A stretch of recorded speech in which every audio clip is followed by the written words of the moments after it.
Bonjour à toutes et à tous, François Egel, je suis chauffagiste depuis 39 ans. Je suis passionné par mon travail et j'ai développé un système de chauffage à très haute performance qui est en totale rupture avec ce qui se fait aujourd'hui. Alors, je vais vous poser une question.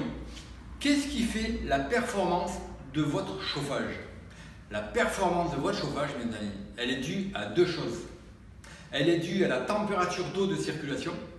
Bien sûr, plus elle est basse, moins on va consommer, moins votre pompe à chaleur ou votre chaudière va tourner.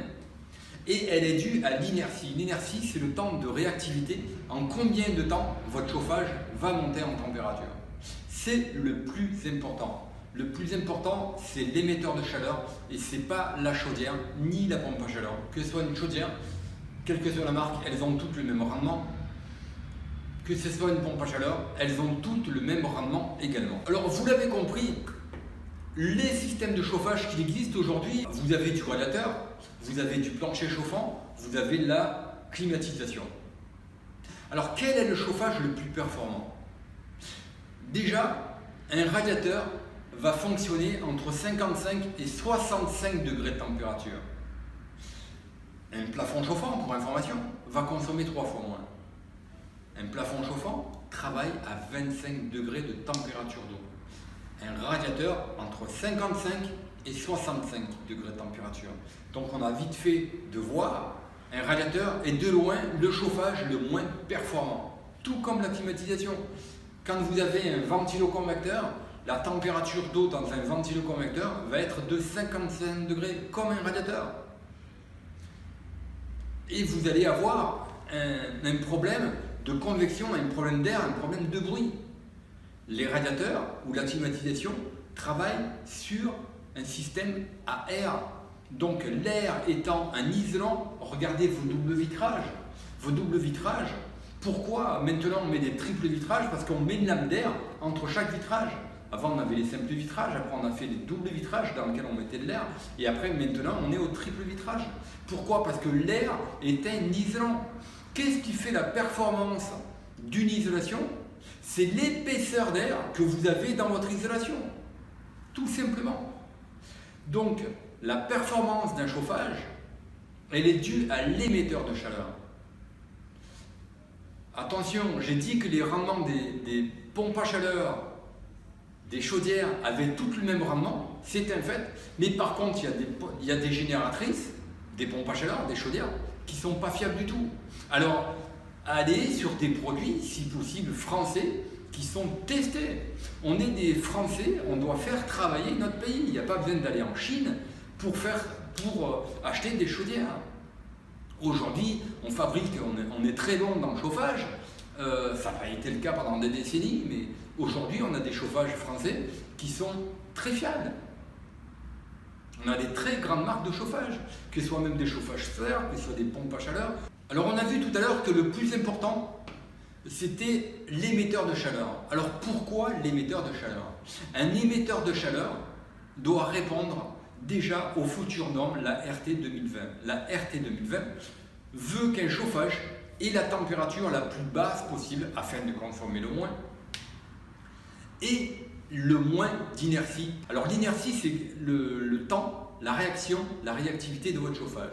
C'est-à-dire quand vous montez votre thermostat, en combien de temps votre température dans la pièce, elle va s'élever.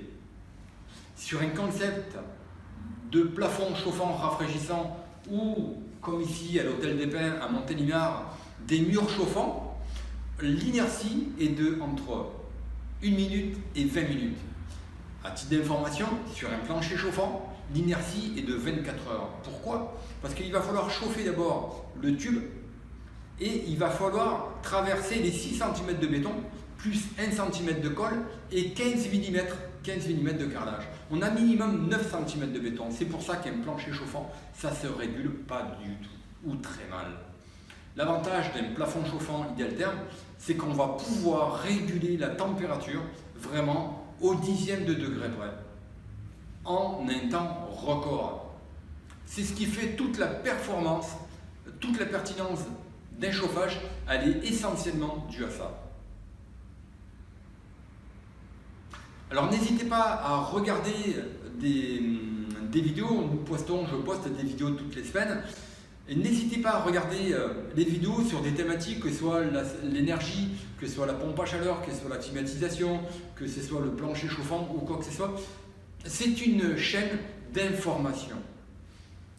Mais sachez une chose, le poste de chauffage, c'est le poste qui va vous impacter votre finance, et ce sur des décennies.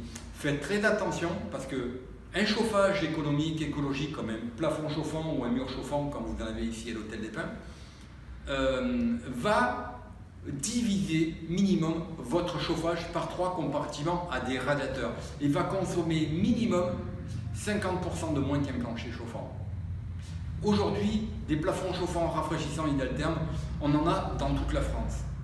Je dis bien, même à l'étranger. Donc, depuis plus de 15 ans. Donc, on n'a pas de mal à avoir des retours de nos clients. Regardez des clients de toutes les vidéos où des clients attestent que leur consommation est vraiment dérisoire comparativement à ce que l'on a aujourd'hui. Ce que l'on voit aujourd'hui. Si cette vidéo vous a plu, n'hésitez pas à liker, n'hésitez pas à partager, parce que le bonheur est bon que s'il est partagé. N'hésitez pas à vous abonner, à cliquer sur la cloche afin de recevoir nos prochaines vidéos. C'était donc François Hygiène, le concepteur de plafond chauffant rafraîchissant Idaltherm. Je vous souhaite à toutes et à toutes d'excellents travaux et je vous dis à bientôt. Enfin.